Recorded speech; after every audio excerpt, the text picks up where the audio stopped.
अस्सलामुअलैकुम everyone, I hope you all are fine. तो आज बेसिकली ई कॉमर्स सीरीज़ का सेकंड लेक्चर है जिसमें मैं आप लोगों को डिटेल में बताने वाली हूँ कि किस तरह से हम ई कॉमर्स में अपना बिजनेस स्टार्ट कर सकते हैं और कैसे हम इसके थ्रू अर्निंग कर सकते हैं। और सबसे इम्पॉर्टेंट कि ऐसी कौन सी मिस्टेक्स हैं जिनकी वजह से मोस्टली लोग ई कॉमर्स में फ़ेल हो जाते हैं, ताकि आप वो मिस्टेक दोबारा से रिपीट ना करें।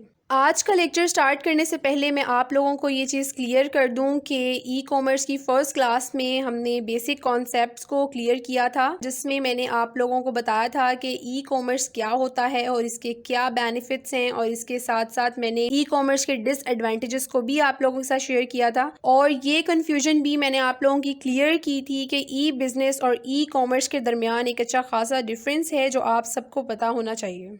इसके अलावा ई कॉमर्स की टाइप्स मैंने फ़र्स्ट लेक्चर में आप लोगों के साथ डिस्कस नहीं की थी, तो वो मैं आज आप लोगों के साथ शेयर करूंगी। So if we talk about types of e commerce, so we can say that कि ई कॉमर्स की टोटल 3 टाइप्स हैं। Basically there are 3 types of e commerce, जिसमें सबसे पहले हमारे पास जो फर्स्ट मॉडल है ई कॉमर्स का वो आता है बिजनेस टू बिजनेस, जिसे हम B2B मॉडल भी कहते हैं, जिसका सिंपल मतलब है कि बिजनेस के थ्रू बिजनेस करना। मतलब दो कंपनीज आपस में एक दूसरे के साथ बिजनेस करती हैं। फॉर एग्जांपल, आप बिजनेस कर रहे हो और आपको रॉ मटेरियल चाहिए, तो आपकी कंपनी ने उस कंपनी के साथ कांटेक्ट करना है जो ऑलरेडी रॉ मटेरियल बना रही हो। अब जैसे अली बाबा है, इस पर बेसिकली B2B मॉडल अप्लाई होता है, क्योंकि जब आप अली बाबा पर प्रोडक्ट खरीदने जाते हो तो वो आपको एक प्रोडक्ट नहीं देता, बल्कि वो आपको बल्क फॉर्म में प्रोडक्ट्स देता है। मतलब वो ज़्यादा तादाद में आपको प्रोडक्ट देता है। इन शॉर्ट, वो आपको प्रोडक्ट की क्वांटिटी देता है। एंड ऑलवेज रिमेंबर कि जो क्वांटिटी में प्रोडक्ट देता है वो बल्क फॉर्म में होती है। और जाहिर सी बात है कि जो बल्क फॉर्म में प्रोडक्ट रिसीव करता है वो कोई बिजनेस या कंपनी ही रिसीव करती है, क्योंकि कस्टमर क्वांटिटी में प्रोडक्ट नहीं लेता। तो दैट्स वाई अली बाबा का जो बिजनेस मॉडल है वो B2B है। इसके अलावा ई कॉमर्स की सेकेंड टाइप है B2C, means business to consumer.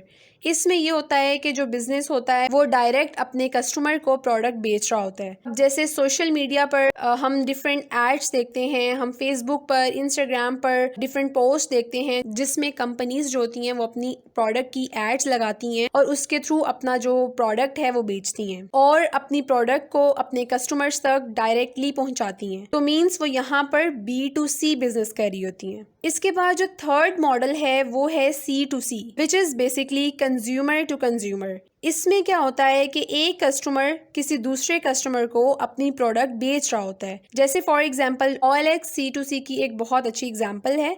अब इसमें मोस्टली कस्टमर्स ही कस्टमर्स को अपनी प्रोडक्ट जो है वो बेच रहे होते हैं। लेट्स सपोज मेरे पास एक लैपटॉप है जो मैंने 2 मंथ यूज़ किया है और अब मैं चाहती हूँ कि अपने इस लैपटॉप को बेच दूँ। तो मैं क्या करूँगी, OLX पे ऐड लगाऊंगी और फिर कोई कस्टमर होगा जो मेरे लैपटॉप को पसंद करेगा एंड देन वो मेरे लैपटॉप को परचेज कर लेगा मेरी ऐड के थ्रू। ठीक है, तो यहाँ पर OLX के थ्रू मेरी बाइंग एंड सेलिंग हो रही है। तो इस मॉडल को हम यहाँ पर C2C मॉडल कहते हैं। तो ये बेसिकली ई कॉमर्स की 3 मेन टाइप्स थी जो आप लोगों को पता होना बहुत ज़्यादा ज़रूरी है। आई थिंक मैं बहुत ज़्यादा फास्ट जा रही हूँ, तो मैं कोशिश करती हूँ कि मैं थोड़ा स्लो हो जाऊँ। इसके बाद जो सबसे इम्पोर्टेंट क्वेश्चन है, how to do e commerce या how to start e commerce या how to earn money from e commerce.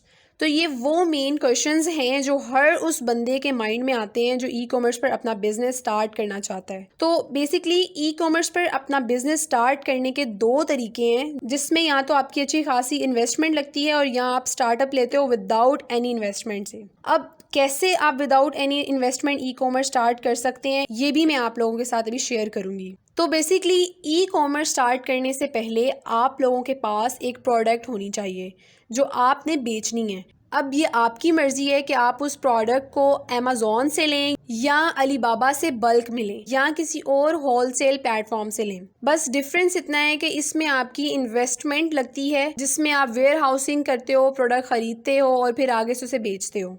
तो एक तो ये तरीका है जिस पर मैं ज़्यादा बात नहीं करूँगी क्योंकि इसमें मैं ऑलरेडी काफ़ी ज़्यादा लेक्चर्स अपने अपलोड कर चुकी हूँ, जिसमें अमेज़ॉन आ जाता है, अमेज़ॉन होल सेलिंग आ जाता है, ड्रॉप शिपिंग आ जाता है, प्राइवेट लेबल आ जाता है, FB और FBM वगैरह आ जाता है। तो ये मैंने ऑलरेडी डिटेल में अपने लेक्चर्स जो हैं वो अपलोड किए हुए हैं, तो वो आप अगर देखना चाहते हैं तो वहाँ से आप देख सकते हैं। तो अभी मैं अमेज़ॉन की बात नहीं करूँगी, बल्कि मैं बात करूँगी कि पाकिस्तान में रहकर ईजी वे में विदाउट एनी फेसिंग डिफ़िकल्टीज़ आप ई कॉमर्स के साथ किस तरह से अपना कनेक्शन बना सकते हो, किस तरह से आप उस पर बिजनेस कर सकते हो। तो जो तरीका मैं आप लोगों के साथ शेयर करने लगी हूँ, अगर उस तरीके को फॉलो करेंगे तो आप बहुत आसानी से ई कॉमर्स में अपना बिजनेस स्टार्ट कर सकते हैं। और वो तरीका ये है कि सबसे पहले आपको एक प्रोडक्ट आइडेंटिफाई करनी है, लेकिन शर्त ये है कि जो प्रोडक्ट आप आइडेंटिफाई कर रहे हो उस पर आपकी प्रॉपर रिसर्च की हुई हो। तो फर्स्ट स्टेप ये है कि आपने पहले प्रोडक्ट को आइडेंटिफाई करना है। फिर सेकंड स्टेप है कि उस प्रोडक्ट का सप्लायर आइडेंटिफाई करना है आपने, मतलब जो उस प्रोडक्ट को बना रहा है, ठीक है। तो बेसिकली उसको मैं यहाँ पे सप्लायर कह रही हूँ। इन शॉर्ट, जिसके पास वो प्रोडक्ट बल्क में ऑलरेडी मौजूद है, मतलब उस प्रोडक्ट की क्वांटिटी उतनी हो कि जब आपके पास किसी कस्टमर का ऑर्डर आए तो आप उस प्रोडक्ट को सप्लायर से उठाएं और उस प्रोडक्ट को अपने कस्टमर तक शिप कर दें। अब यहाँ सवाल ये बनता है कि ये काम किस चीज़ के थ्रू किया जाए, क्योंकि हम ई कॉमर्स कर रहे हैं तो जाहिर है कि हमें उसके लिए एक प्लेटफॉर्म की ज़रूरत है जिसके थ्रू हमने ये ऑनलाइन बिजनेस करना है। तो अगर हम पाकिस्तान की बात करें तो सबसे बेस्ट प्लेटफॉर्म जो है वो है OLX, और इसके अलावा daraz.com, जो अथेंटिक भी है और सिक्योर भी है, जिस पर हज़ारों के हिसाब से लोग ऑलरेडी बिजनेस कर रहे हैं। अब आपने क्या करना है कि जिस सिटी में आप रहते हैं या जहां से आप इजीली प्रोडक्ट उठा सकते हैं, उसका आपने सप्लायर ढूंढना है, या कह लो कि होल सेलर ढूंढना है। जैसे फॉर एग्जांपल आपने शूज़ का बिजनेस करना है, तो अब आपने क्या किया, उस होल सेलर के पास आप गए या उस फैक्ट्री पर आप गए जहाँ पर ये शूज़ तैयार हो रहे हैं।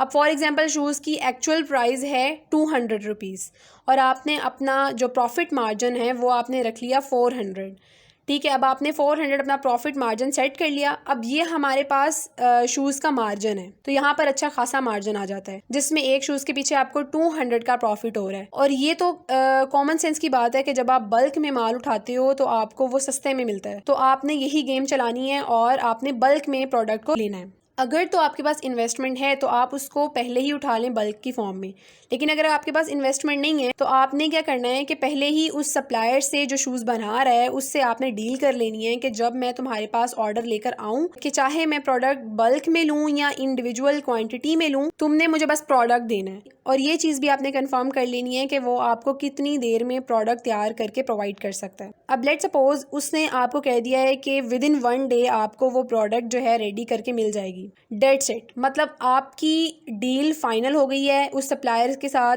ठीक है, जिसमें आपने टाइम भी अपना डिस्कस कर लिया है, आपने अपनी एफर्ट भी लगा ली है, ठीक है, अपने अपनी अमाउंट भी डिस्कस कर ली है, और उससे आपने ये भी बता दिया कि मैं भाई आपके लिए प्रोडक्ट जो है वो सेल करूँगा और इतनी अमाउंट में मैं आपसे ये प्रोडक्ट लूँगा, और आपकी जो सारी बार्गेनिंग वगैरह है और जो एफर्ट वगैरह है वो आपकी डिस्कस हो गई है यहाँ पे, ठीक है। अब इससे नेक्स्ट स्टेप, जैसे मैंने आपको पहले बताया कि 2 तरीके हैं पाकिस्तान में, या OLX है या daraz.com है। तो पहले OLX की बात कर लेते हैं। आपने OLX पर अपनी एक अच्छी प्रोफाइल बनाई, वो प्रोडक्ट जो आप आइडेंटिफाई की है आपने उसकी पिक्चर वगैरह डाली, उसकी सारी डिटेल्स डाली और उसकी ऐड लगा दी। अब OLX एक बेहतरीन प्लेटफॉर्म है और ये बहुत अमेजिंग मार्केटिंग टूल है जो बहुत से लोग यूज कर रहे हैं और इससे बिजनेस कर रहे हैं। और जहां तक मेरा एक्सपीरियंस है कि OLX पर प्रोडक्ट बहुत जल्दी सेल होती है, तो कस्टमर्स आपकी ऐड को विजिट करेगा और अगर उसे आपकी प्रोडक्ट पसंद आ जाएगी तो डेफिनेटली वो आपके साथ कांटेक्ट करेगा और आपकी प्रोडक्ट जो है वो परचेज कर लेगा।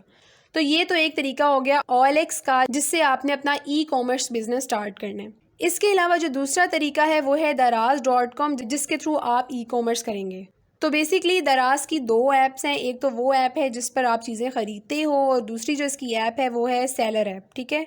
सेलर ऐप को आपने अपने जो प्ले स्टोर है उससे डाउनलोड कर लेना है और उस पर सिंपल आपने अपना अकाउंट बनाना है और अपनी पर्सनल इन्फॉर्मेशंस वगैरह देनी है और जो फॉर्म की रिक्वायरमेंट होगी वो आपने फिल करनी है, अपने प्रोडक्ट की इन्फॉर्मेशन देनी है जो आप सेल कर रहे हो, ठीक है, और साथ में जो भी उनका क्राइटेरिया है वो आपने फिलअप करना है। एंड देन आपका और कोई काम नहीं है, बस आपने फिल की एंड दैट्स इट।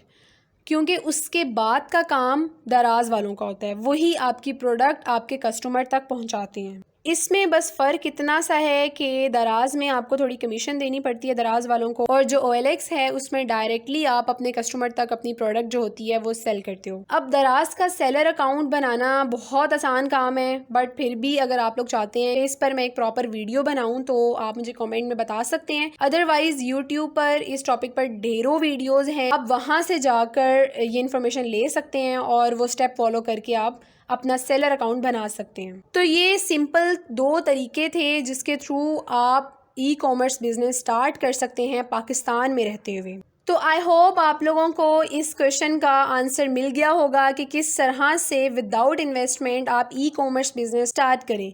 अब कुछ ऐसी मिस्टेक्स हैं जो लोग कर बैठते हैं जिसकी वजह से वो ई-कॉमर्स में सक्सेसफुल नहीं हो पाते, तो इस सवाल का जवाब मैं आपको नेक्स्ट वीडियो में दूंगी। तब तक आपने क्या करना है कि जो मैंने आज आप लोगों को बताया है आपने उस पर रिसर्च करनी है। और अगर आपको मेरी वीडियोस पसंद आती हैं तो मेरी वीडियोस को लाइक किया करें, मेरे चैनल को सब्सक्राइब करें, अपने फ्रेंड्स के साथ मेरी वीडियोस को शेयर करें। और थैंक यू सो मच मुझे इतना सपोर्ट करने के लिए, और आगे भी मुझे इस तरह सपोर्ट करते रहें। तो मैं मिलती हूँ आपको अपनी नेक्स्ट वीडियो में, तब तक के लिए मुझे दुआओं में याद रखें। अल्लाह हाफिज़।